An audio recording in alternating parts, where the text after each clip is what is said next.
Bonjour à vous, bienvenue sur Rage de dés, une chaîne dédiée à Donjon Dragon. Alors, on poursuit l'aventure aujourd'hui avec nul autre que Edmond Boulanger, incarné par mon ami Samuel. Salut Sam, ça va toujours bien? Oui, ça va toujours bien. Alors, chanceux quand même, je voudrais pas dire que c'est de la chance, mais les dés ont été à ton avantage dans la dernière partie, n'est-ce pas? Oui, on va espérer que ça reste comme. Ben, ou pas, là, ça peut être drôle si ça plante aussi, là. Ouais, mais en tout cas, on a eu un boulanger qui rapidement est devenu un spécialiste des serrures, fait que ça laisse peut-être témoigner que dans ton passé, t'as crocheté plus d'une porte. Qui sait? Euh, Petit message pour vous, chers auditeurs. On tient à vous remercier d'être là, fidèles au rendez-vous, à suivre nos aventures. On vous invite à écrire en commentaire peut-être si vous avez des idées, des pistes d'amélioration pour nos prochaines parties. Plusieurs aventures qui vont vous présenter toutes les classes disponibles à Donjon Dragon au cours des prochains mois et des prochaines années. Alors n'hésitez pas à nous suivre et puis à réagir en commentaire. C'est notre façon à nous d'être pouvoir obtenir votre feedback puis d'être en lien avec vous. Alors sur ce, sans plus attendre, on se lance dans le troisième épisode de Travailleurs de l'ombre.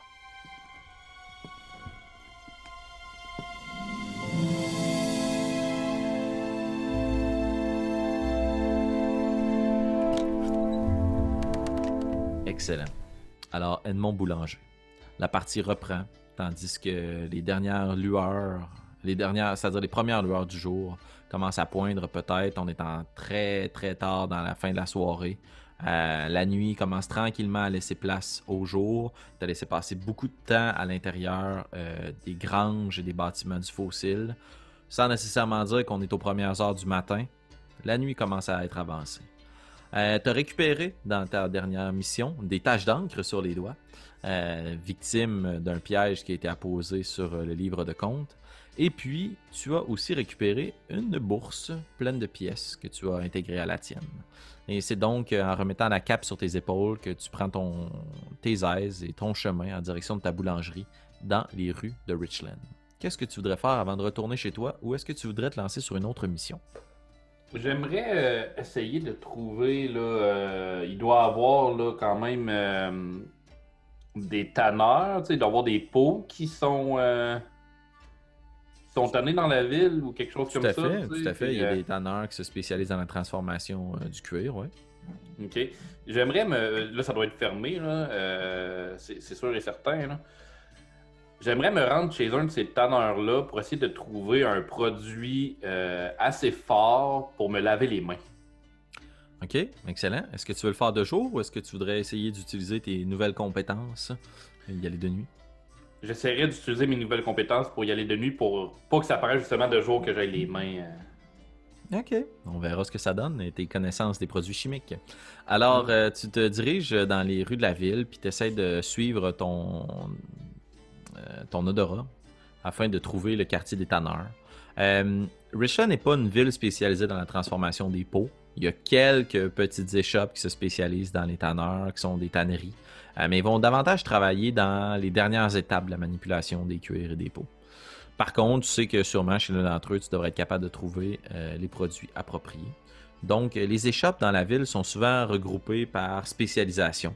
Et ça reste à peu près dans le même quartier des fossiles parce que ça reste après tout peut-être un résidu de l'élevage. Puis tu finis par trouver, en suivant ton odorat justement, trois échoppes de tanneurs. Euh, Ces trois échoppes qui sont côte à côte, qui partagent les mêmes cuves à l'extérieur, à l'arrière, qui doivent être alliées entre elles de façon commerciale. Tu es dans la rue passante. Que veux-tu faire, Edmond? Est-ce que tu sais, il y a des pots qui sont en train de tremper présentement? Je vais regarder, tu sais, si. En fait, tu peux faire le tour puis tu te rends dans les espèces de mares à l'arrière qui trempent en ce moment dans les différentes solutions. Il semble y avoir quelques pots qui trempent, oui, mais majoritairement le travail se fait de jour. Mais il y a une forte odeur là, de vinaigre ou autre que tu as de la difficulté à percevoir qui se dégage de ces mares. OK. Est-ce qu'il y a des gens qui m'observent? Y a-t-il des gens alentour? Roule un des 20 plus perception. 16. 16. Il semble pas y avoir de travailleurs affairés. Sur les rambardes, parce que tu es plus en périphérie de la ville, donc sur les fortifications, il y a quelques torches au loin. Mais si tu veux faire ça subtilement, tu peux rouler un des 20 plus stealth et essayer d'accéder à ces mares de façon furtive. Oui, c'est ce que je vais essayer de faire. 10. 3 6, plus, 10. 3 plus 7. 10. Ouais. T'es assez subtilement, mais avec la lumière des torches qui éclairent les différents trous, c'est plus difficile pour toi de te camoufler entièrement. tu t'approches à proximité de ces petits bassins d'eau. Puis il y a des étagères à proximité avec différents produits, différentes solutions qui pourraient peut-être t'être utiles. Quel est ton plan de match, Edmond? J'aimerais ça, là, essayer de trouver justement un genre de produit nettoyant, un genre d'acide qui pourrait, là, en tout cas, il va falloir que je trouve la bonne solution, là, sans qu'il me brûle pas nécessairement les mains, mais je vais prendre là, quelques. En fait, y a-t-il des pots qui sont déjà en train de tremper proche de moi? Ouais, dans les différents trous, il y a différentes peaux, mais comme je te disais, il n'y en a pas beaucoup. Le travail se fait majoritairement Ouais. de jour. Sauf que je me dis, je pense que mon premier réflexe, ce serait de me dire si ça détruit pas une peau, ben ça devrait être correct pour la mienne aussi. Fait que j'essaierais là, de. Juste avec le petit doigt, là, mettons que j'ai un petit peu là, d'angle dessus, d'essayer d'en mettre dans un de ces bassins puis de frotter, voir. Excellent.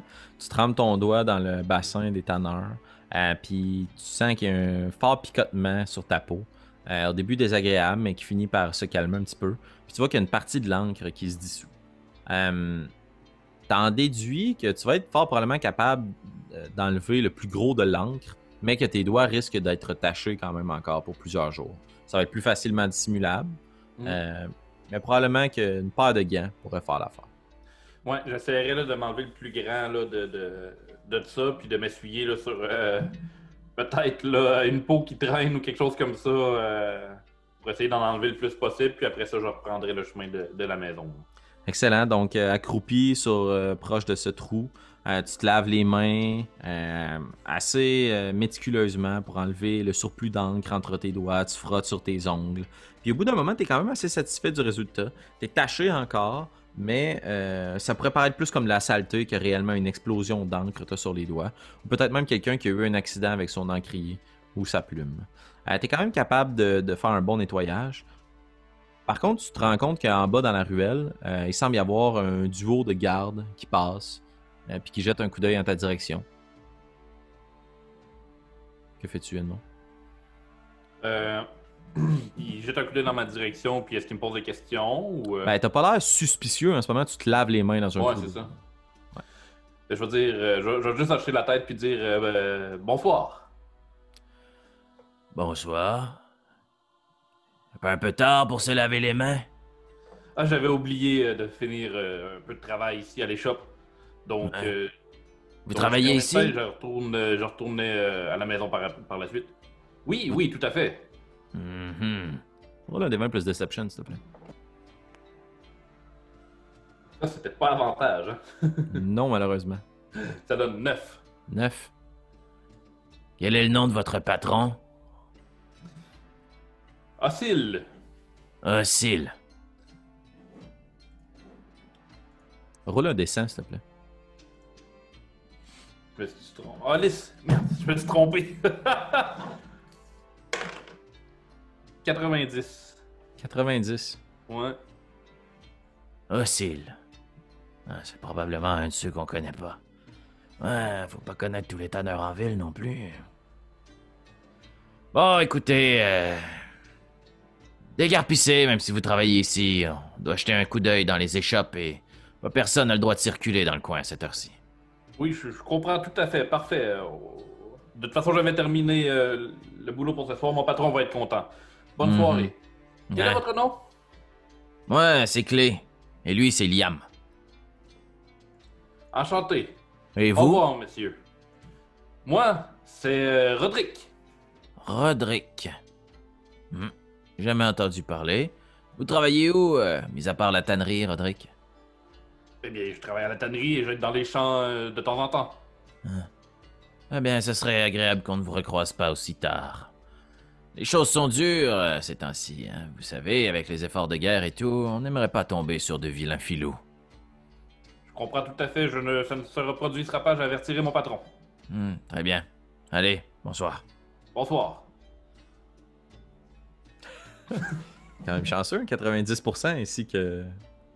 Quand même pas si mal, Deception check. Tu reprends le chemin de la boulangerie avec tes mains dégoulinantes encore, puis cette forte sensation de picotement parce que t'as pas pu les rincer adéquatement. tu sens que le produit continue à faire son effet sur tes doigts, puis que ta peau commence à s'effriter un petit peu. Rien de trop dangereux, tu n'es pas en train de te brûler au point tel d'avoir des malus ou des dégâts, mais tes mains le lendemain seront un bien mauvais spectacle. D'une part abîmées par les produits, et d'autre part abîmées par justement l'encre que tu as sur les doigts. Tu faufiles en direction de ta boulangerie. Tu as toujours l'impression qu'il y a des regards posés sur toi. Il y a des gens que tu croises dans les rues sans te regarder. C'est peut-être un peu ta paranoïa. Tu mets tes mains dans tes poches de ta cape. Tandis que tu arrives proche de ta boulangerie, tu vois qu'il y a une chandelle qui semble être toujours allumée, quelques bougies qui font la vigie au 3e étage, dans la pièce que tu reconnais comme étant ta chambre. Et qu'au devant de ta boutique, il y a quelqu'un. Qu'est-ce que tu fais, Edmond?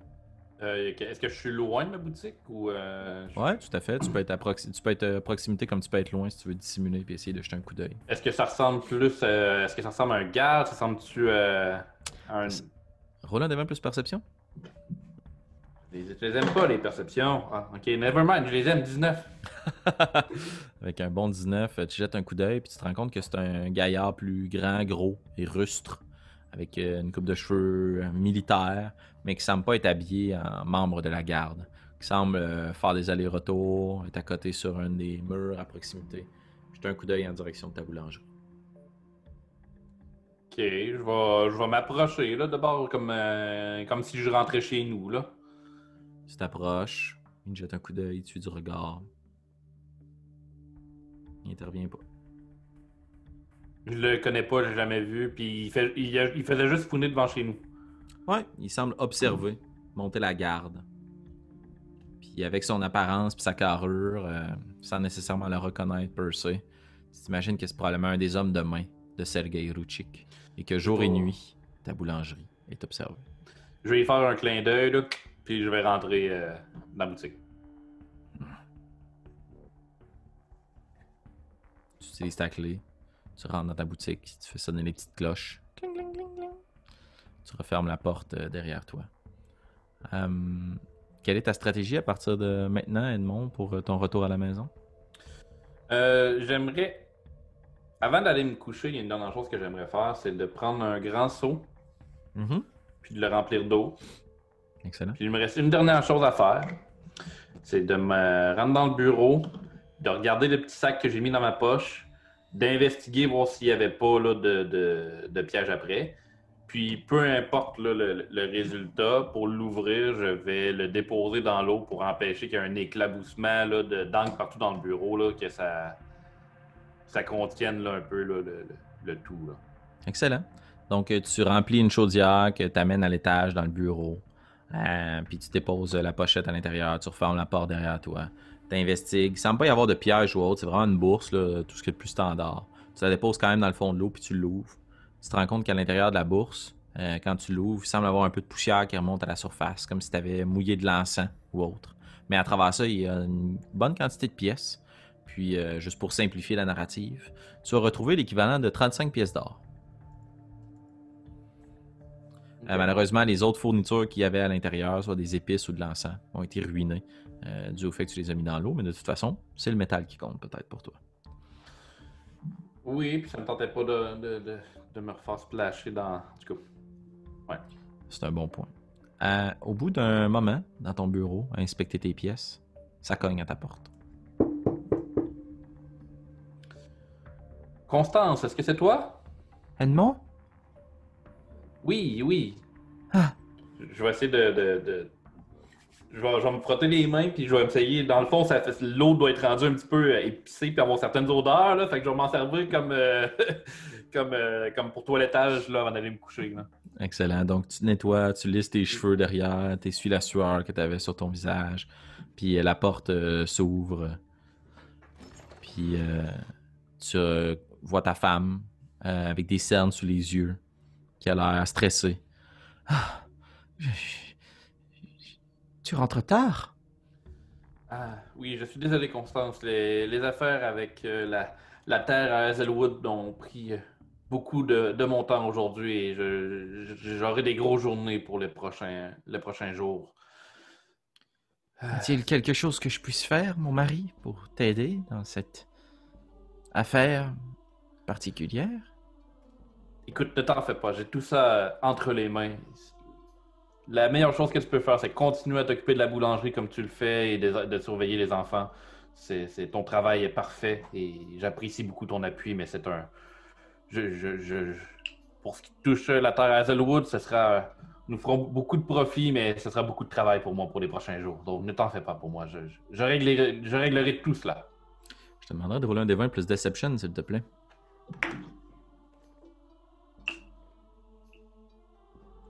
10 plus 5, ça fait 15. Edmond? Je préfère ne pas poser de questions. Mais la raison pour laquelle nous nous sommes liés ensemble, c'est parce que nous allions traverser toutes ces épreuves ensemble. Et tu sais très bien que je ne suis pas une de ces femmes au foyer qui ne pose pas de questions et qui lève le nez en l'air sur les affaires de ses maris. Alors, tes secrets t'appartiennent, je m'occuperai de la boulangerie. Puis elle s'approche de toi, puis elle prend tes mains humides, elle prend un chiffon, elle essuie tes mains dans un geste de compassion puis de douceur, puis elle te regarde dans les yeux. Fais attention à mon mari et au père de mes enfants. J'y tâcherai, Constance. J'y tâcherai de faire attention à votre mari. Bon. Puis là, elle remarque un peu ta cape, puis tes accoutrements. Vous n'étiez pas habillé comme ça ce matin lorsque vous êtes parti. J'ai remarqué que votre cape en fourrure n'était plus présente sur les crochets. Qu'est-ce... Edmond? Eh bien, tu as bien raison. Comment je pourrais dire? Il y a des problèmes. Il y a un peu de problème au niveau là, de la terre à bois et je dois composer avec plusieurs difficultés avec la guilde de l'ours. Donc, Mais non, mais Edmond... Nous sommes des boulangers. Nous n'avons rien à voir avec eux. et bien, pour tout dire, Constance, ils nous ont aidés un peu pour la terre à bois, donc je leur dois une petite somme d'argent et ce sera. Je ne l'avais pas avec moi aujourd'hui, mais je dois faire quelques travail pour eux. C'est rien de bien dangereux. Ça ne sera pas très très long. Et t'en fais pas. Nous serons capables par la suite là, de faire élever la famille des boulangers quand une famille noble et... Je n'ai pas joint ma vie à la vôtre pour devenir un noble. Mais pense aux enfants, aux enfants de nos enfants et aux enfants de nos enfants de nos enfants. Étais-tu si malheureux? Ton père et ton grand-père t'ont légué cette boulangerie, Edmond. Le fonds de commerce est bon, je sais que les affaires sont difficiles, mais... La boulangerie, c'est bien, mais après avoir fait autant d'éclairs au chocolat, autant de pain, autant de brioche à la cannelle, j'avais envie de m'investir dans d'autres choses. J'avais envie de devenir un homme d'affaires, tu vois, d'avoir une vie un peu plus excitante que de me lever tous les matins et de devoir faire le pain. J'ai vu mon père et mon grand-père suer et à n'en plus finir pour un maigre salaire. Et j'ai envie de faire sortir ma famille de cette vie, de pouvoir leur offrir de meilleures opportunités, peut-être d'envoyer les enfants à l'école, qui sait. Vous me décevez, mon mari. Je croyais que notre quotidien était suffisant pour vous. Vos secrets vous appartiennent et ces travaux nocturnes, ils sont les vôtres aussi. Il serait peut-être préférable de faire chambre à part ce soir. La nuit est déjà courte et je devrais m'occuper de nos enfants demain, car je présume que vous ne serez toujours pas à la maison. Et en plus de m'occuper d'eux, je dois m'occuper de la boulangerie. Assurez-vous simplement de ne pas nous mettre en danger, Edmond. Que je c'est ce que je ferai, Constance. Puis elle tire de sa taille un petit morceau de tissu finement travaillé, comme une petite ceinture qu'elle avait. Elle te place autour du poignet, puis elle remarque tes mains abîmées, tachées. Puis elle te regarde avec beaucoup de compassion, mais elle pose pas de questions. Puis elle t'attache ce morceau de tissu à ton poignet, comme un symbole, pour que tu puisses la voir, elle, avec toi dans tes épreuves. Peu importe ce qui nous arrive, vous serez toujours mon mari, Edmond. Et je ne suis pas ici de façon forcée. Vous savez, je vous aime. Mais moi aussi, Constance, j'apprécie beaucoup votre support. Pour être honnête, c'est vrai que ce sont des moments un petit peu plus difficiles à passer. Mais d'ici quelques jours, tout cela sera derrière nous et nous pourrons marcher, aller de l'avant. Très bien. Très bien. Bonne nuit. Fais-moi confiance, Constance. Je m'occupe de tout. Tu fais un petit clin d'œil, puis elle te regarde. Elle lève les yeux en l'air. Puis elle referme la porte de ton bureau. Et après avoir menti à ta femme, avoir commis tes premiers vols, tes larcins, ta bourse est plus lourde, certes, mais ton cœur et ton esprit le sont également. Et tu ressens quelque chose que tu as ressenti t'affliger très fort dans les derniers jours. Des remords de tes choix, de tes décisions. Puis ce remords laisse place à une certaine forme de conviction, parce qu'il te reste beaucoup de choses à faire. Edmond Boulanger, quel est ton plan de match à partir de maintenant? Là, ça a été une grosse nuit. La première fois, beaucoup d'émotions. J'aimerais ça essayer là, de trouver un petit peu de sommeil avant d'aller m'atteler à ma deuxième tâche là, qui va être soit là, d'aller chercher la lettre là, ou d'aller chercher le coffre. Là. Donc, Excellent. T'as un petit lit de camp dans ton bureau que t'as installé pour pouvoir faire des nuits plus longues de travail quand t'as besoin de travailler dans les chiffres de la boulangerie. Puis dans les dernières semaines, étant donné que c'est mouvementé, t'as dormi là plus souvent que dans ta propre chambre pour ne pas réveiller ta femme qui doit se lever aux premières heures pour activer les fourneaux. Donc tu t'étends, puis ça prend un long moment avant que tu puisses regagner le sommeil. Puis au bout d'un moment, tes yeux se ferment, ton esprit se vide. T'entends la voix de Sergei Rouchik en écho.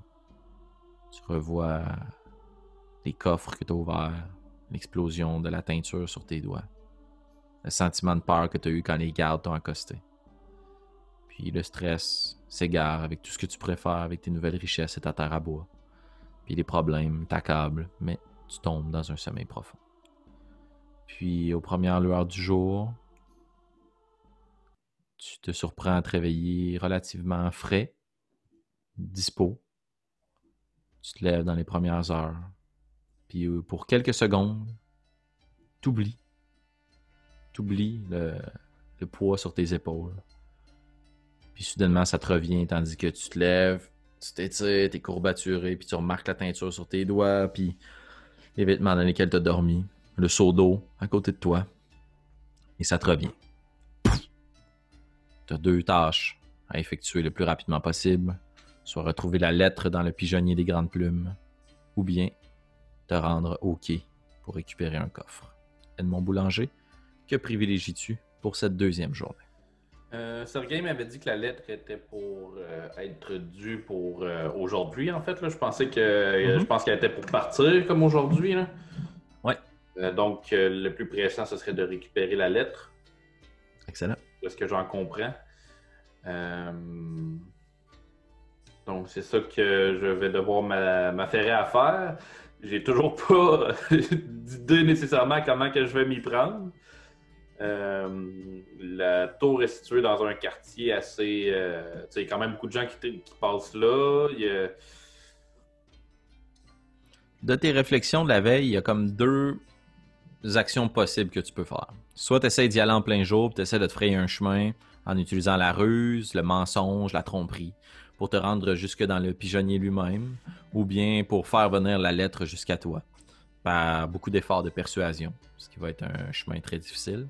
Ou tu peux peut-être essayer de trouver une façon de te camoufler au regard ou d'attendre la nuit tombée, puis escalader le pigeonnier.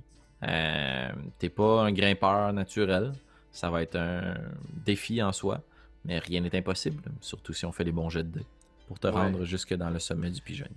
Mais moi, ce que j'ai peur, c'est que si j'attends que la nuit soit tombée, la lettre soit déjà partie pour le gouverneur Geoffroy. Là. OK. Juste pour te remettre en tête les discussions que tu as eues avec Sergei, la lettre devrait arriver aujourd'hui au pigeonnier, donc pas nécessairement être expédiée dans la journée même. Donc, tu as probablement jusqu'aux premières lueurs du jour avant que la lettre ne soit expédiée jusqu'au gouverneur. OK, le lendemain. Exact. OK. Donc, j'aurai toute la journée pour me préparer.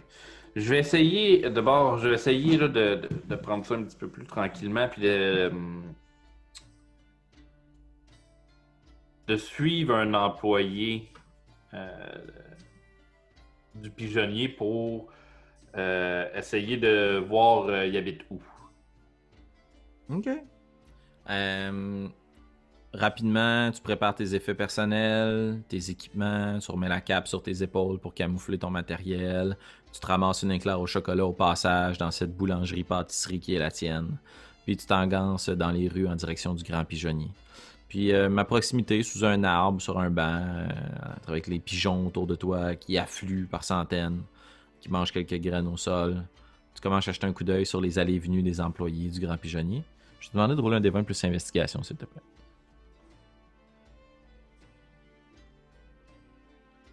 9 plus 4, 13. 13. Il y a beaucoup d'allées et venues, puis les employés portent sensiblement tous le même uniforme, bleu royal, avec les écussons de la Guilde des Plumes. Tu vois que certains d'entre eux portent aussi des sacs en bandoulière, symbole de des coursiers qui doivent aller porter des lettres ou des messages, l'équivalent d'un facteur, si tu veux. Puis les pigeons qui affluent au sommet de ce 6e étage, 7e étage de la tour principale. Si tu veux, tu peux prendre un des employés en filature. Par contre, ils semblent tous être dans leur journée de travail. Donc, ils ne se rendront pas nécessairement chez eux, mais ils se rendront chez les différents clients ou adresses auxquels ils devront livrer la poste. J'aimerais essayer d'en choisir un qui me ressemble un petit peu de stature. Là. Excellent. Donc, tu as roulé combien d'investigations, excuse? 13. 13, ouais. Ça prend un bon moment avant que tu sois capable de trouver une bonne cible. Il y en a un qui semble être à peu près de ta taille, un homme, de carrure moyenne, qui porte sur sa tête une petite casquette, un petit chapeau. Tu décides de le prendre en filature tandis qu'il se promène dans les rues, qu'il salue les gens au passage, il est très jovial, il sifflote. Il se promène comme ça dans les rues, il cogne aux portes, distribue le courrier. Tu le suis un petit peu en filature. Est-ce que tu veux le faire de façon discrète? Non, pas nécessairement. Puis même qu'éventuellement, j'aimerais ça l'aborder pour discuter avec lui. OK. Au bout d'un moment, à force de le suivre, il finit par te revoir tout le temps dans la rue au même endroit que lui, puis il s'arrête, puis il te jette un regard. Est-ce que je peux vous aider? Oui, tout à fait. Je travaille pour la Gazette du village. On m'appelle Roger. Roger la Gazelle. Roger la Gazelle. Oui. Et je voudrais faire une entrevue justement avec les gens de la Guilde de la Plume, mais les gens qui travaillent au jour le jour, qui courent dans la ville et qui sont près de la populace, vous voyez, près de ce dur labeur. Eh bien, c'est assez particulier. On ne m'avait pas informé que quelqu'un allait nous passer en entrevue aujourd'hui. Je n'ai pas entendu parler de cette gazette pour laquelle vous travaillez, mais... Ben, écoutez, puis tu vois qu'il est un peu pris de... un certain sentiment de fierté, tu sais, d'être interviewé. Roule un des 20 plus Deception, s'il te plaît. Que tu peux faire avantage, puisque tu veux te faire passer pour quelqu'un. 14. 14. 15. Écoutez, tant et aussi longtemps que cela ne me ralentit pas dans mon travail, vous pouvez me suivre. Parfait. Donc, je vois que vous livrez des lettres ou en quoi consiste votre travail? Je croyais que les lettres étaient livrées par les pigeons directement. Eh bien, c'est la conception que les gens ont parce qu'au sein de notre guilde, on se réfère nous aussi comme étant les pigeons. Voyez-vous, il y a les pigeons volants et il y a les pigeons marcheurs. Je m'appelle Romuald, je suis l'un de ces pigeons marcheurs, je livre les colis, je livre les lettres et les états de compte. Et vous savez, dans mon métier, la chose la plus importante, c'est de ne pas ouvrir les lettres.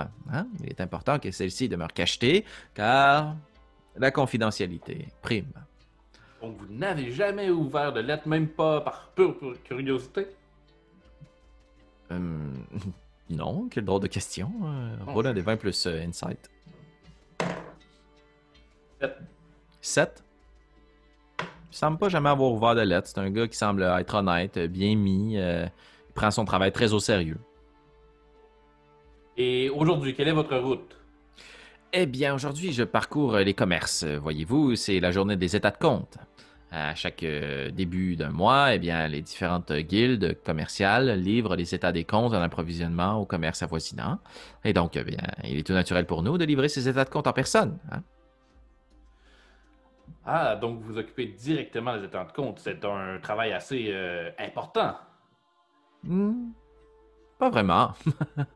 Il est évident que si une facture n'arrive pas à destination, eh bien, cela entraînera des conséquences économiques. Mais bon, je suis beaucoup moins important que. Puis il pointe de l'autre côté de la rue, puis tu vois deux hommes marcher côte à côte avec des petits bérets de préfète, une toge noire, avec une ceinture à leur taille de corde, qui semblent tenir dans leurs mains chacun un livre, puis ce qui semble être une petite pochette de scribe.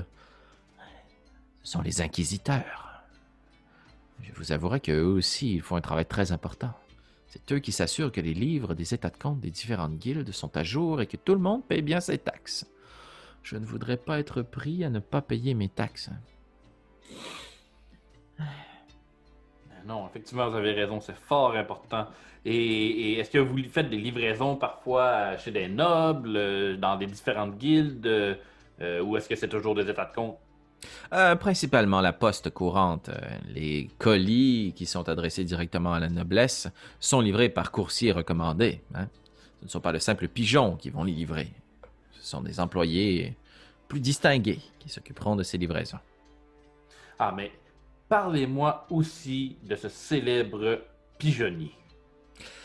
Eh bien, puis là, il commence à déblatérer un petit peu sur le pigeonnier, puis il t'explique que c'est une tour d'environ 8 étages, que les 4-5 premiers étages servent surtout de baraques et de salles d'employés pour pouvoir avoir tous les sacs, tous les équipements, tous les uniformes, qui servent aussi à un entreposage pour faire un pré-tri, mais que rapidement, à l'intérieur même d'une heure, à partir du moment où il y a un colis qui est livré ou qui arrive par pigeon, il est classé dans le pigeonnier au 6e, 7e et 8e étage. Chacun des étages est attribué à des guildes ou des factions, et les lettres sont placées soit en fonction de leur provenance ou en fonction de leur destination. Roule un des 20 plus persuasion.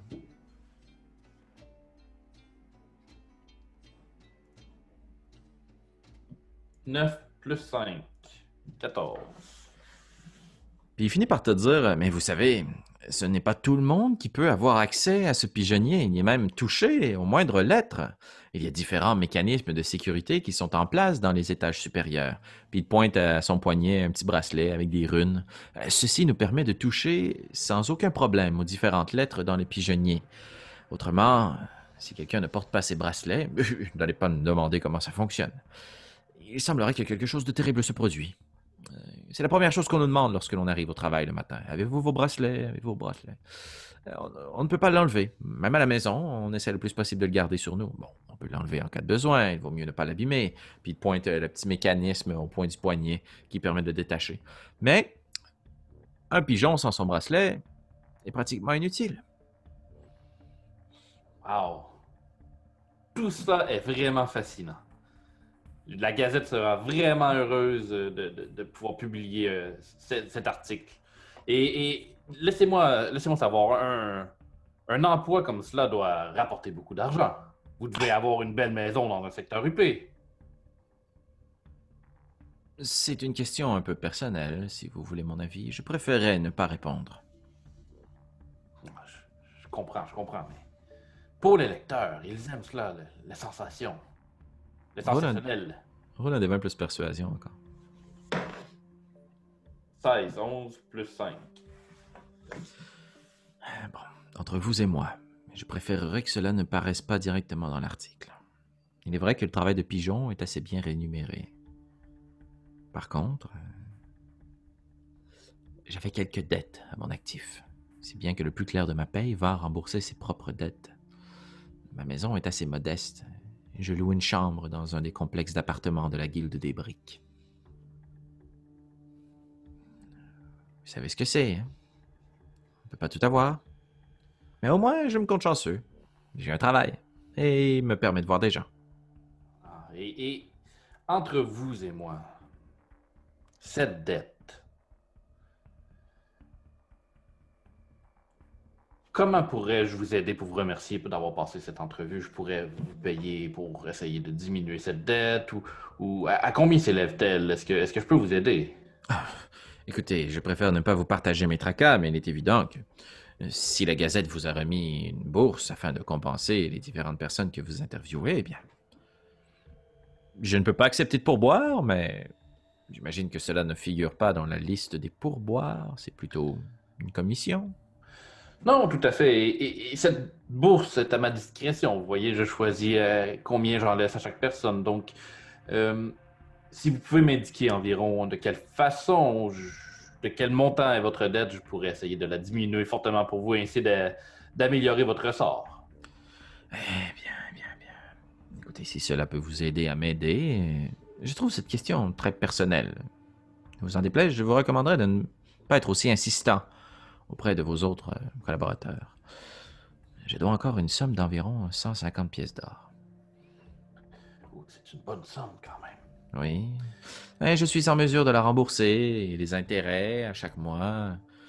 Mais bon, cela me prendra environ 5 ans peut-être pour rembourser le tout. Mais c'est 5 années pendant lesquelles je peux travailler et me compter chanceux d'être en vie. Alors, puisque c'est 5 ans, je vous donnerai 5 pièces d'or si vous ne parlez en plus jamais de cette entrevue à personne, car je mettrai votre nom sous anonymat dans la gazette. Eh bien, ce n'est pas tout à fait ce que j'avais en tête, mais j'imagine que ça peut être un excellent terrain d'entente. Motus et bouche cousue. Merci, Romuald, c'est cela. Oui, merci, merci. Tu lui remets donc tes 5 pièces d'or? Oui.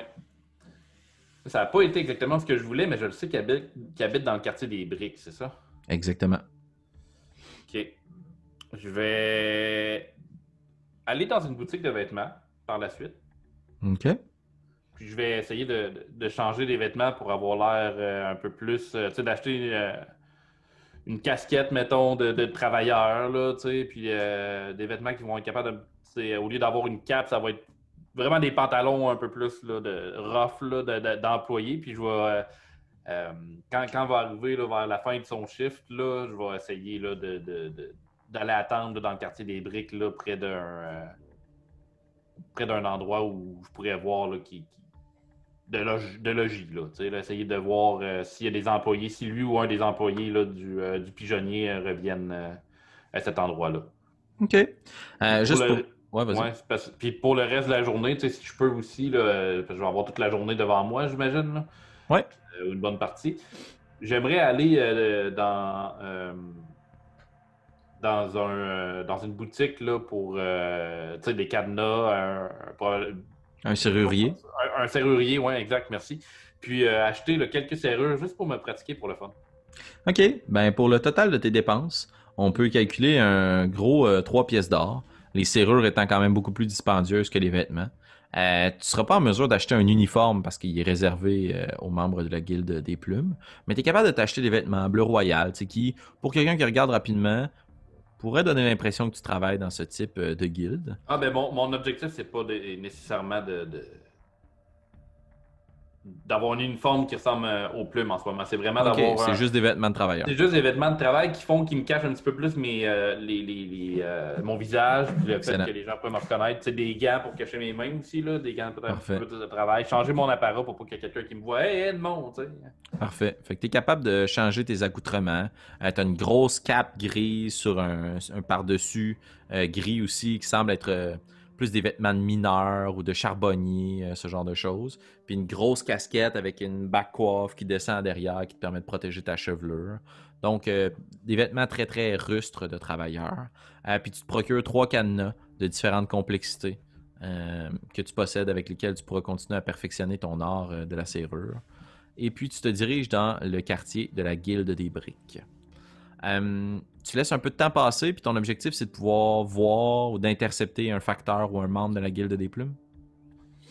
Oui, effectivement. Puis dans le fond, si j'ai de la misère à trouver quelqu'un ou trouver une habitation, je vais aller attendre dans la rue qui est comme le plus susceptible là, qu'il y ait un genre de cette guilde-là qui passe là, pour retourner chez eux. Là.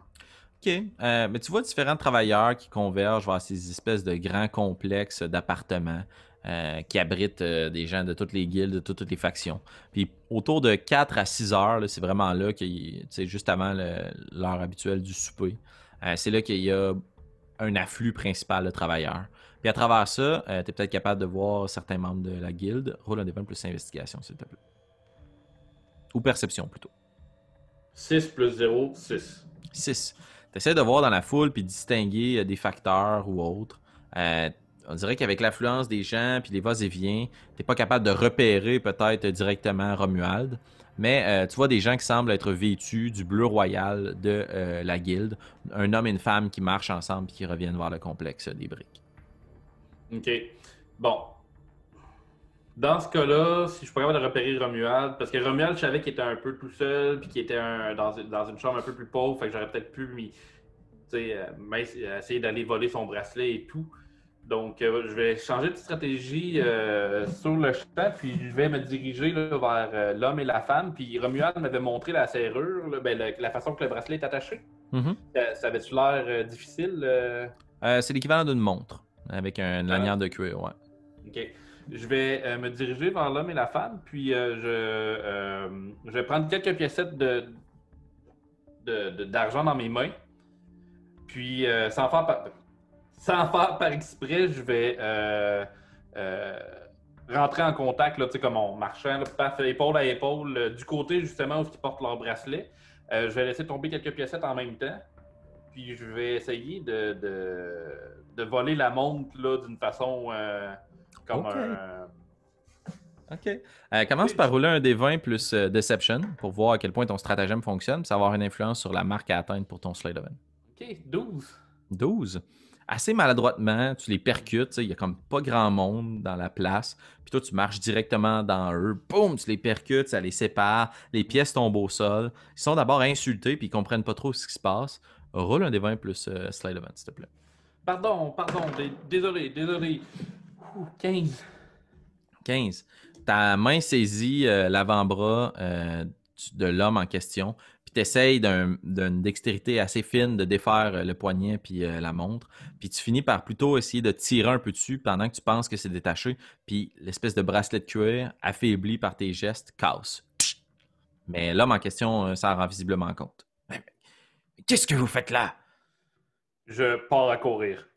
OK, tu dédales dans les rues. Ouais. L'homme se retourne puis va crier « Au voleur! Au voleur! On m'a volé mon bracelet! » Et on va y aller pour une course folle, Edmond. Donc, une course folle dans les rues. Tu prends la direction de la première rue que tu vois à proximité. Tu cours, puis les gardes qui sont positionnés dans la rue, voyant que tu cours dans cette rue-là, vont saisir un sifflet. Puis ils vont partir en courant derrière toi. Ils sont plus lourdement armés, donc c'est quand même plus difficile pour eux de te rattraper. Ils te demandent de t'arrêter. Est-ce que tu continues? Non. Oui, je continue. Oui, Tu continues? Oui. Tu continues.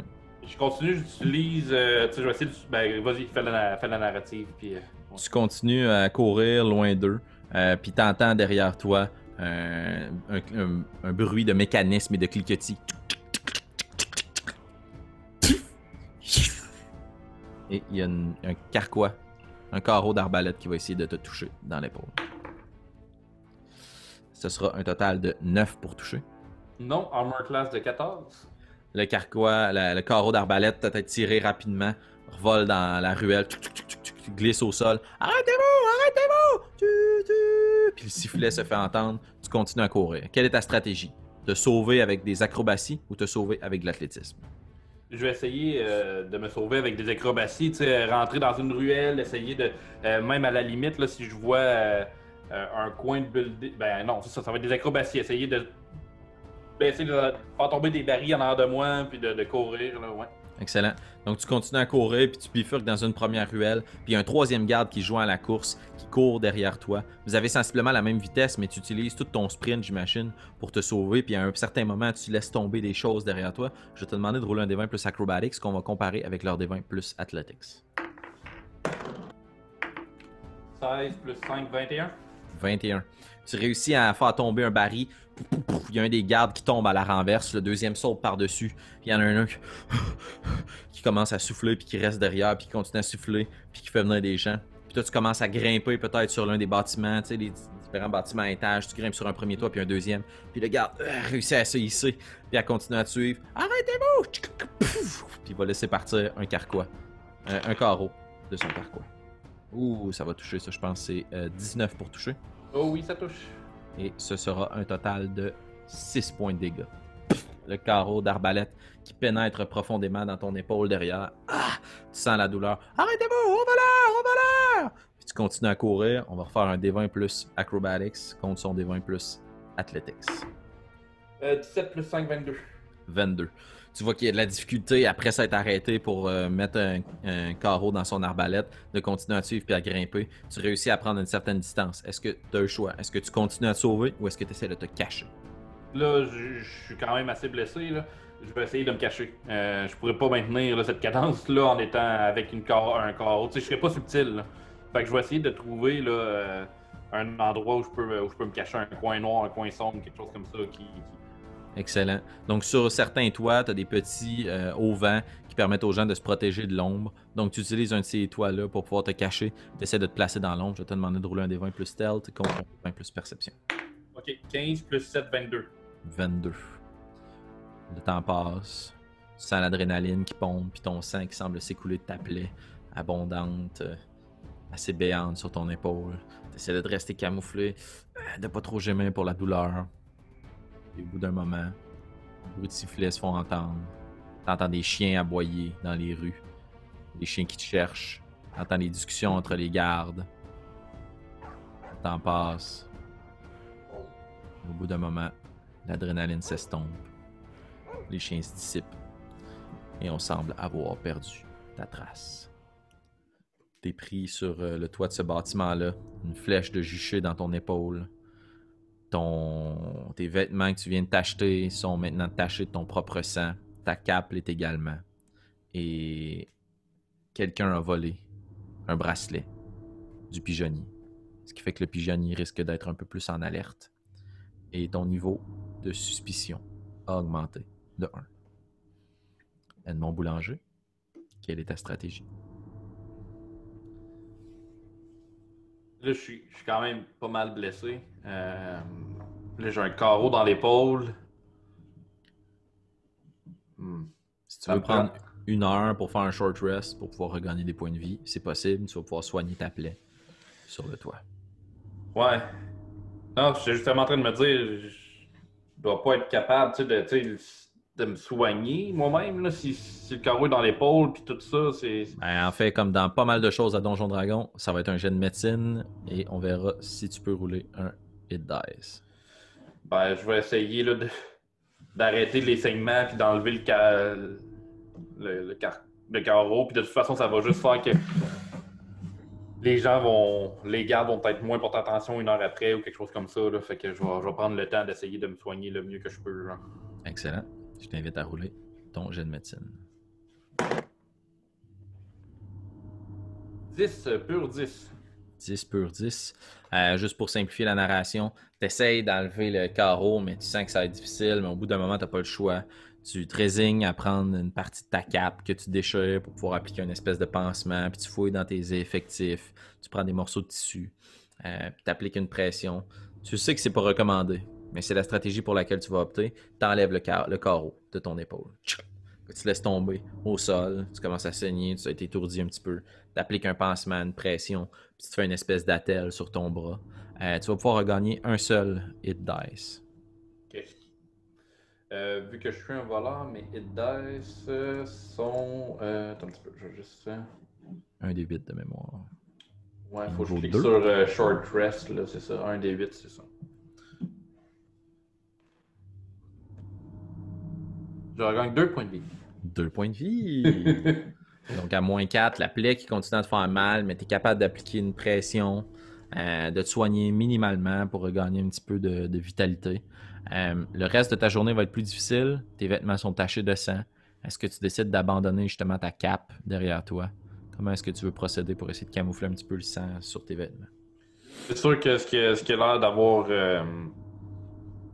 d'être le plus d'avoir le plus de sang. Tu sais, ma cape est pleine de sang, je vais l'abandonner, là, j'ai pas vraiment le choix. Là.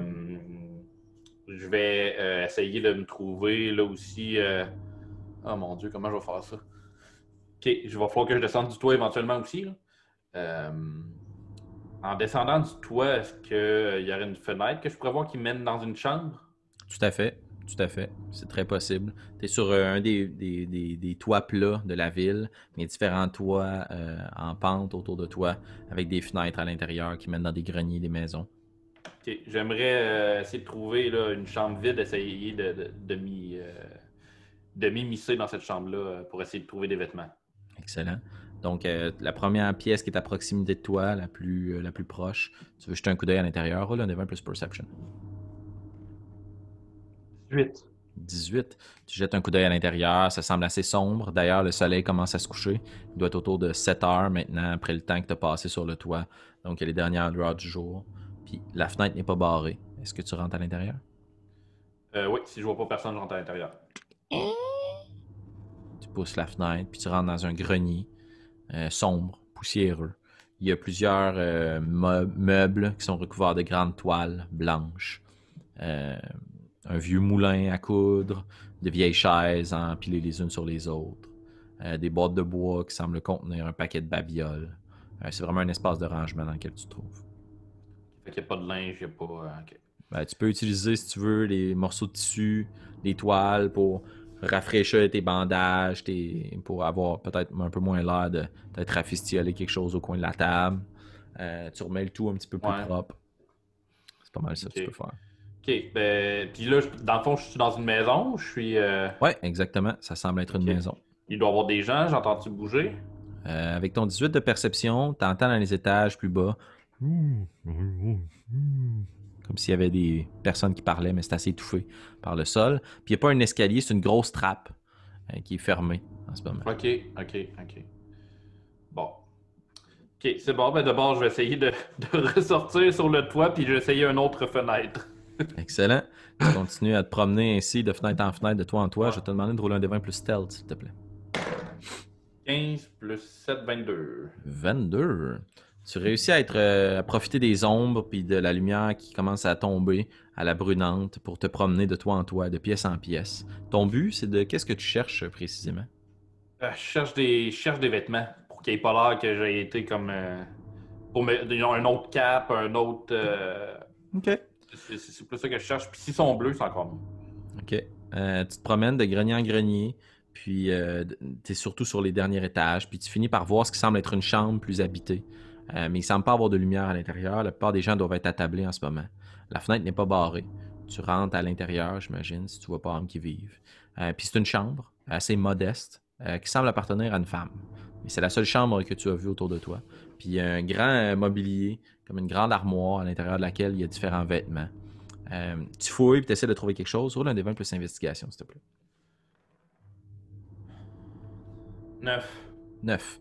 Il y a une grande robe de mauvaise facture, beaucoup de blouses, de vêtements vraiment moins bien travaillés. Puis tu inspectes avec ce qui semble être un miroir de mauvaise qualité aussi un peu ton apparence. Maintenant que tu as enlevé ta cape, il y a un trou dans l'arrière de tes vêtements, mais avec tes pansements, il semble être camouflé. Donc ce que tu as besoin, là, c'est vraiment d'une autre cape que tu peux mettre sur tes épaules. Puis tu en trouves une de femme, plus petite, qui n'est pas ajustée à ta taille et qui est d'un vert étincelant. Mais une teinture qui a été jaunie à force d'être pliée puis rangée. Donc, tu risques probablement de pouvoir camoufler ta blessure, mais tu n'auras pas toute la prestance nécessaire pour te dissimuler ou te faire passer pour un noble dans les environs. Mais tu n'auras pas l'air blessé. Est-ce qu'il y a un bonnet? Un bonnet pour... Un bonnet de femme, là, ouais. Tout à fait. Il y a différents caps que tu peux mettre sur ta tête, mais ça va plus être des bonnets pour la nuit, là. Ouais, je vais en prendre un puis je vais le mettre dans ma poche. Excellent. Donc, tu Pour prends des l'instant. bonnets que tu Ouais. mets dans ta poche, différents vêtements, des foulards et autres que tu peux récupérer aussi et qui te permettront de te camoufler plus tard. Mais pour l'instant, tu rajustes la cape sur tes épaules, puis tu quittes cette pièce. En quelle direction tu te diriges? Vers le pigeonnier ou vers les quais? Avant de quitter, par contre, j'aimerais ça inspecter l'état du bracelet, là. Excellent. Tu inspectes l'état du bracelet. Malheureusement, tu te rends compte que dans ton mouvement, puis dans la force que tu as appliquée pour pouvoir te le saisir, tu as cassé le mécanisme. Par contre, le bracelet semble toujours fonctionnel. Puis tu te rends compte qu'il est finement travaillé avec des runes sur le dessus, puis le symbole de la guilde des plumes. Ok, ben avec tout cela en main, risk it for the biscuit. Risquez-le pour le biscuit. En tout cas, couper au montage. Non. C'est sûr que non. C'est sûr que non. Je vais me diriger vers le pigeonnier en ayant l'intention de peut-être essayer de. Ben, je vais inspecter ce qui se passe au pigeonnier avant. OK. Ça prend un certain moment pour que tu puisses te rendre au pigeonnier, puis tu descends dès que possible dans les rues pour pas avoir l'air d'une espèce de Dr. Hyde qui se promène sur les toits de la ville, puis te fondre un peu plus dans la foule. Il y a de moins en moins de monde dans les rues à cette heure-ci, quelques rues commerciales qui sont un peu plus agitées. Tu te promènes puis tu te rends jusqu'au pigeonnier. Ce que tu constates en te rendant au pigeonnier, c'est que celui-ci est fermé. Il n'y a pas nécessairement d'agitation ou de travailleurs nocturnes qui sont affairés. Mais tu vois les pigeons qui rentrent et qui sortent à hauteur. Puis il y a une grosse pancarte qui est écrite « Fermé » sur la porte principale. Y a-t-il une porte secondaire dans un allée ou quelque chose comme ça? Tu peux rouler un D20 plus investigation. 10 plus 4, c'est 14. Tu essaies de fouiller autour puis de voir s'il n'y a pas des portes ou des trappes. Tu te rends compte qu'il y a une grosse trappe à l'arrière de cette grosse bâtisse-là. Tu sais, c'est un peu l'apparence d'un phare. Là. C'est comme un gros pylône, une grosse tour avec un gros bâtiment à côté.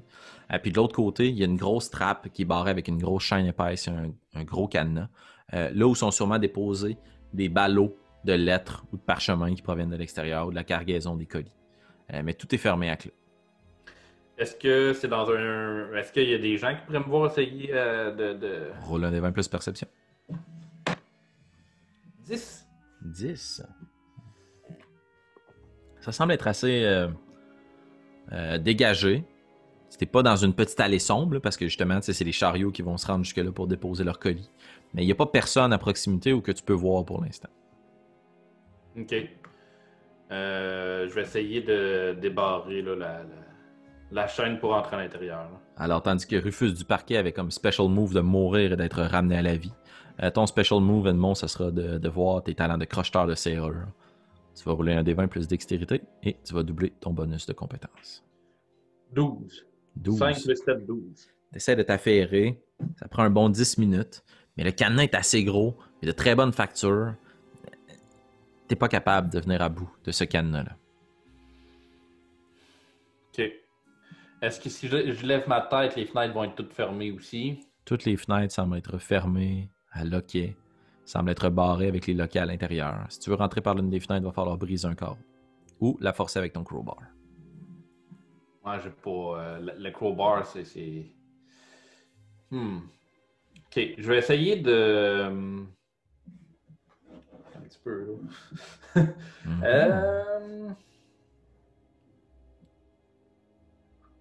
Ouais, je vais essayer de forcer la fenêtre avec le crowbar. Excellent. Alors, ce que je t'invite à faire, c'est de faire un D20 plus acrobatique d'abord, pour essayer de monter à un niveau supérieur. 10. Assez difficilement, mais toujours de façon possible. Tu te faufiles dans les ombres, puis tu essaies de grimper jusqu'à une fenêtre. Puis tu sors de ton sac, ton épaule t'élance, la douleur est vive. Tu saisis, puis tu jammes le crowbar, puis clac, tu essaies de casser la serrure. Alors, roule un strength check, s'il te plaît, un jet de force, mais à avantage. Une chance que c'est un avantage. 16 moins 1, 15. 15, la marque à atteindre est 12. T'es capable, mais ça casse le mécanisme. Donc, visiblement, là, ça va apparaître qu'il y a quelqu'un qui a forcé la fenêtre, mais Le bois cède sous la pression. Puis... Le vent s'engouffre dans le dernier étage de ce bâtiment. Tu es rendu donc, sur 8 étages total, au 3e étage de la bâtisse. Et tu pénètres à l'intérieur du bâtiment principal. Tu arrives dans une pièce qui semble être composée presque exclusivement de casiers, qui sont pour la plupart fermés, avec des noms de travailleurs et d'employés sur les casiers. Dans une salle où les gens peuvent se changer et revêtir leurs vêtements de coursier. Que fais-tu, Edmond? Je vais essayer de trouver, là, c'est un casier de travailleurs, fait qu'il y a peut-être des... il y a peut-être là, des uniformes, là. Je vais essayer de trouver le casier, là. La madame qui m'avait... J'avais pas demandé le nom de la madame, mais ça, en main qui m'avait accueilli, là. Ben non. Ben, je vais essayer de trouver le casier là, de Romuald. Excellent. Roule un D20 plus investigation. La marque à atteindre sera 15. Eh bien, c'est 17 plus 4, 21. 21, good job. Tu te promènes, puis assez rapidement, tu te rends compte que les casiers sont placés par ordre alphabétique. Donc, tu te rends compte, bon, Romuald, tu essaies de voir ses prénoms, excellent. Romuald, tu retrouves son casier, qui est dans le coin de la pièce. Puis tu te rends compte en faisant le tour comme ça qu'il y a un escalier central qui descend jusqu'au 1er étage et qu'au 3e étage, il y a une porte qui semble mener dans la tour du grand pigeonnier. Tu trouves le casier de Romuald. Aucun des casiers n'est barré à clé. Il n'y a pas d'effet personnel de valeur placé à l'intérieur. Tu rouvres le casier. Il n'y a pas de piège ou autre. C'est un vestiaire. Et le casier te mange. C'est une mimique. Non. Tu rouvres le casier, puis à l'intérieur, il y a les vêtements de travail de Romuald. Ils ont plusieurs uniformes, des vestons ou autres, en fonction des différentes températures. Par contre, il n'y a pas son pantalon de facteur. Là. C'est vraiment plus comme des pardessus, des vestes, des capes et un chapeau ainsi que des gants que tu peux saisir. OK, je vais prendre le gant avec une veste puis un par-dessus. Excellent. Donc, tu saisis la casquette, tu te mets le par-dessus, une espèce de cape qui va jusqu'à la taille. Qu'est-ce que tu fais avec ta cape verte déjaunie? Je vais la mettre dans le casier. Tu la mets dans le casier, tu lui fais don de cette cape. Et tu saisis les gants de facteur que tu as avec toi. Prochaine étape, Edmond. On essaie de monter les étages. Excellent. En étant très, très, très prudent, puis ouais. Tu te rends dans le pigeonnier. Puis tu te rends compte que c'est un escalier circulaire, puis que jusqu'au 6e étage, il n'y a pas de plancher proprement parlé. Okay? C'est vraiment comme un espace ouvert avec un trou au centre qui permet aux pigeons d'entrer et de sortir vers les différents étages. C'est vraiment une volière dans laquelle tu te trouves. Il y a quelques fenêtres disposées de part et d'autre pour laisser rentrer la lumière des étoiles parce que le temps commence à faire son œuvre et la nuit fait place au jour. Et puis, tu te rends comme ça sur l'escalier, aux aguets, en regardant autour de toi. Je t'invite à rouler un D20 plus stealth, s'il te plaît. 16 plus 7, donc 23. 23. Tu réussis à circuler dans les ombres, puis tu profites justement du temps qui t'est donné pour éviter les marches qui semblent être plus grinçantes. Puis, telle une ombre qui circule dans le pigeonnier, tu réussis à monter jusqu'au 6e étage de la tour. Il n'y a pas de porte, c'est assez dégagé pour permettre la libre circulation des gens. Tu te rends compte que de part et d'autre de l'escalier, il y a aussi des rails qui permettent probablement de monter, des chariots avec les lettres. Puis il y a des systèmes de poulies qui permettent de monter les ballots aussi, de lettres et d'autres colis, jusqu'à l'étape de la volière. Par contre, à ce stade-ci, puisque c'est les pigeons qui s'occupent du transport, eh bien, c'est beaucoup plus de petits colis et de petites lettres qui peuvent être attachées sur des pigeons qui peuvent justement être transférés. Au 6e étage, tandis que tu arrives, tu jettes un coup d'œil. Il ne semble pas y avoir âme qui vive. Roule quand même un D20 plus perception, s'il te plaît. 17 flat. 17 flat. 17. Excellent. Donc, la première chose qui te saisit, c'est les bruits d'ailes. Les bruits des pigeons qui semblent dormir. Il doit bien avoir une cinquantaine, c'est pas une centaine de pigeons qui dorment sur les 3 étages d'ouvert. Ça va mal finir. Il y a plusieurs échelles à différents endroits qui permettent d'arriver sur des plateaux sur lesquels il y a des chaises, des pupitres qui sont attribués. Et tu remarques tout de suite avec ton 17 que sur chacun de ces plateaux, il y a des symboles. Des symboles que tu associes aux guildes. Donc, majoritairement, le courrier est traité ici à ce stade-ci dans la volière en fonction des guildes. Est-ce que c'est leur destination ou leur arrivée? Leur provenance? Nul ne sait. Avec ton 17, Tu remarques aussi, au 3e étage de cette volière, donc au 8e étage si tu veux, il y a une torche, il y a une lampe qui est allumée sur un des paliers. Il semble y avoir toujours quelqu'un qui travaille à cette heure-ci.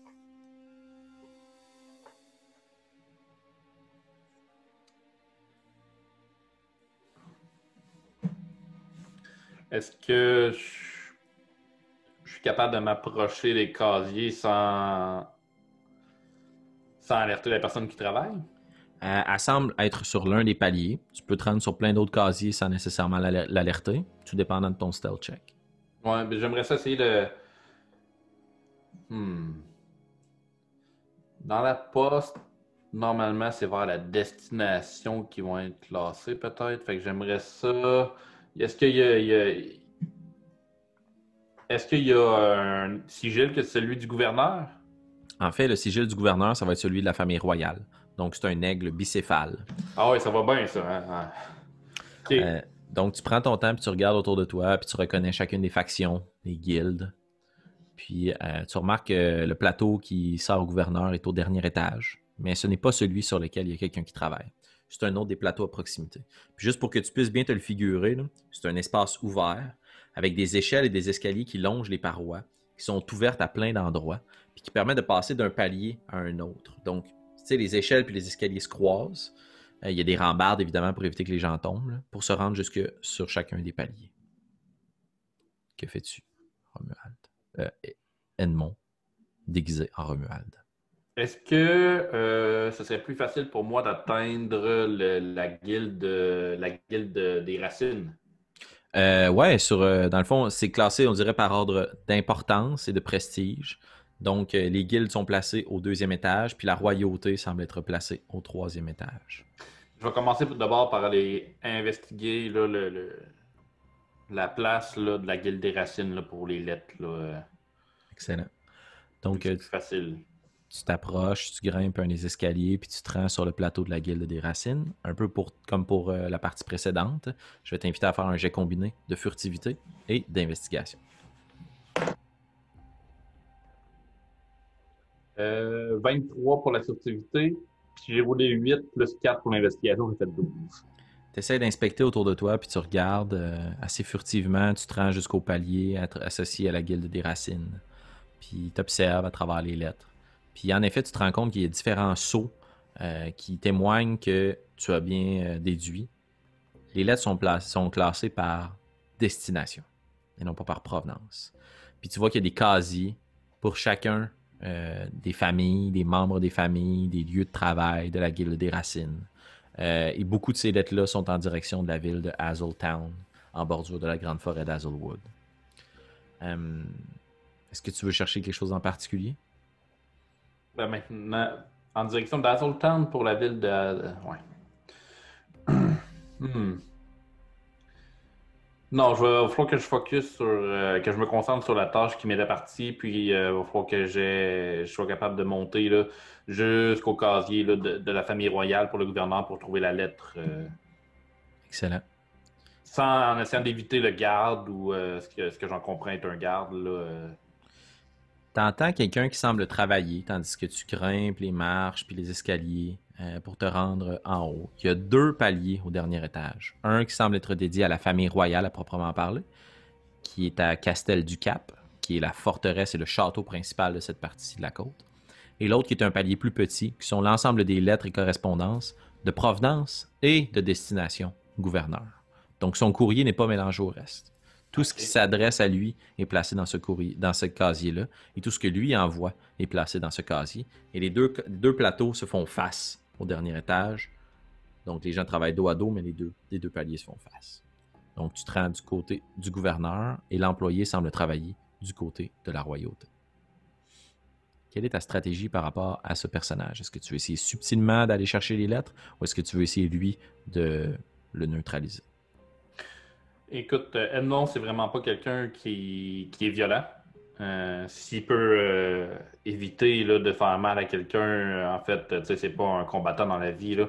Donc, il va toujours privilégier la furtivité. Puis, si jamais ça fonctionne pas, il va essayer de tromper l'autre personne en se faisant passer pour Romuald, là, qui vient pour son chef de nuit, là. OK. Donc, est-ce que tu veux y aller subtilement ou si tu te fais prendre, tu vas essayer de jouer sur le mensonge? Ouais, je vais y aller subtilement, puis si je me fais prendre, je vais jouer sur le mensonge. Donc, on va y aller pour le combo Stealth Investigation. 16 plus 7 pour le stealth, 23, puis 7 plus 4 pour investigation, 11. Excellent. Très furtif, mais pas très aguerri. Tu arrives devant ce gigantesque casier, puis tu comme pas trop certain sur quoi chercher. Tu te rends compte que sur le grand pupitre, il y a beaucoup d'ouvre-lettres qui sont placées, qui sont laissées là. Comme pour pouvoir placer le courrier dans d'autres lettres ou ouvrir des colis, les replacer. Puis il y a comme une trentaine de cases, mais t'as comme pas trop idée sur quoi chercher. Fait que tu commences à regarder un casier après l'autre, puis tu fais aller les lettres dans l'espoir de tomber sur le sceau, sur un parchemin ou sur une lettre de la Guilde des Racines.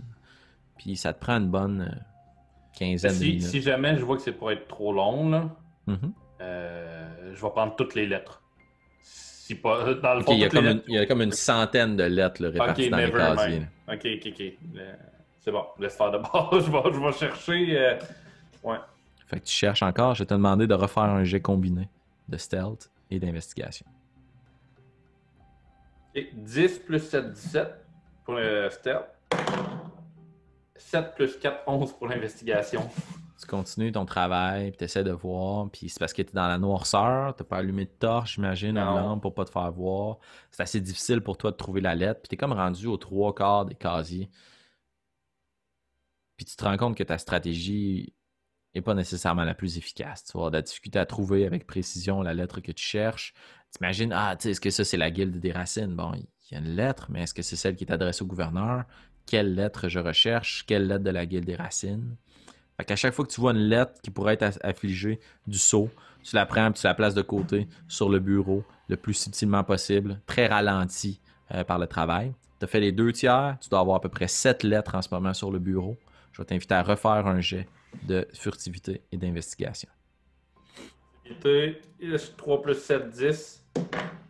Investigation 18 plus 4, 22. Oh! Tu continues à regarder dans la dernière partie de ce casier gigantesque, puis les différents pigeonniers, puis tu regardes, puis au bout d'un moment, tu ressors une lettre qui semble plus lourde et le papier de plus haute qualité. Puis il y a comme une partie en toi, une conviction que tu dis « Ah, c'est probablement celle-là. » Puis là, quand tu prends un certain moment de recul, puis tu regardes les casiers, tu remarques au-dessus, il semble avoir des inscriptions qui sont classées par jour, et tu arrives dans la partie qui est la plus récente. Puis tu laisses juste pousser un long soupir. Ah. Puis là, tu réalises que tu viens de laisser pousser un soupir à haute voix. Puis en arrière de toi, la personne qui griffonnait arrête de griffonner. Puis c'est Salan. Allô? Qui va là? Puis elle pointe la lumière et la torche en ta direction. Qui êtes-vous? Je vais me faire passer pour Romuald. Donc, Excellent. oui, madame, c'est Romuald.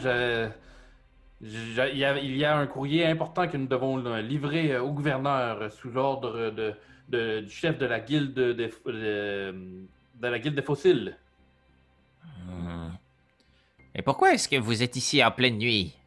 Votre chiffre de travail est terminé, Romuald.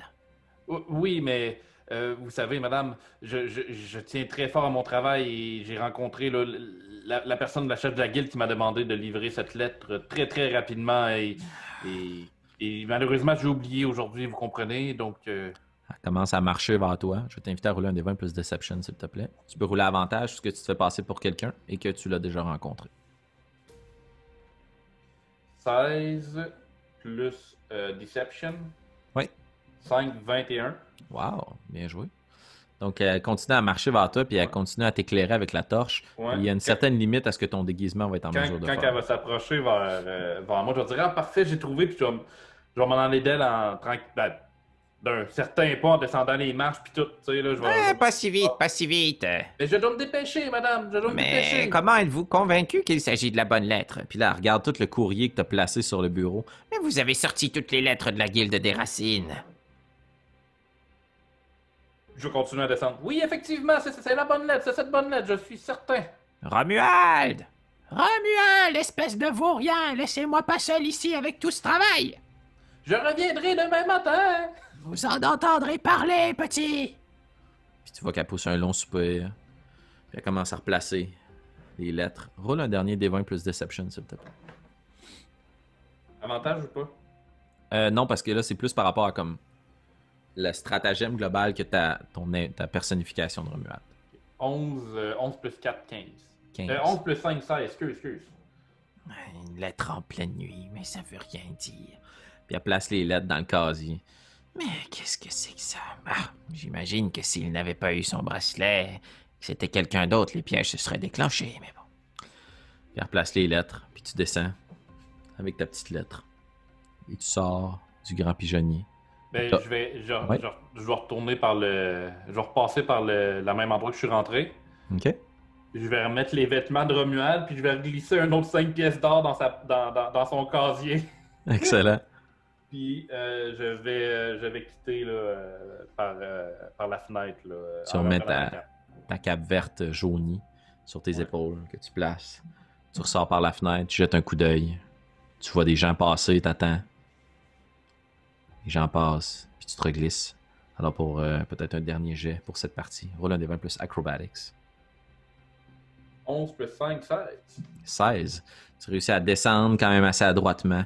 Il y a une forte douleur là, qui t'élance dans l'épaule, assez poignante. Mais malgré tout, tu tiens le coup. Tu descends, puis avec ta cape et la lettre en main, tu sembles avoir trouvé le nécessaire. Tu vas donc falsifier les comptes. Tu vas récupérer la lettre qui est cachetée. Dernière question avant de clore cette partie. Edmond, que fais-tu avec la lettre? Je la garde avec moi. Excellent. Est-ce que tu l'ouvres?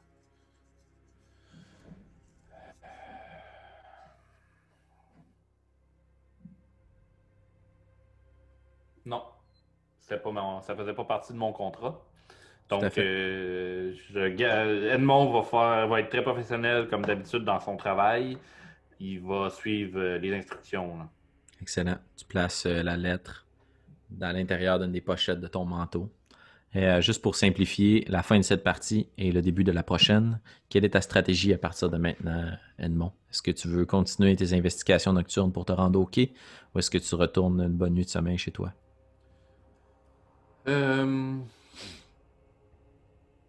Non, là, je pense qu'il faut. Non, on va continuer avec la même stratégie. Je vais retourner chez moi parce que, de un, ça fait quand même assez mal. Là. Peut-être que Mhm. les doigts de ma femme, là, bon, c'est sûr que ça va demander des explications, là, mais peut-être qu'avec un petit peu d'aide, je vais être capable, là, elle va être capable de me soigner un peu mieux que ce que j'ai pu faire. Là. Maudit, ça va me mettre dans la merde, ça. Fait que, ah non, là, ouais, faut que je retourne chez nous. J'ai pas le choix. Je suis blessé.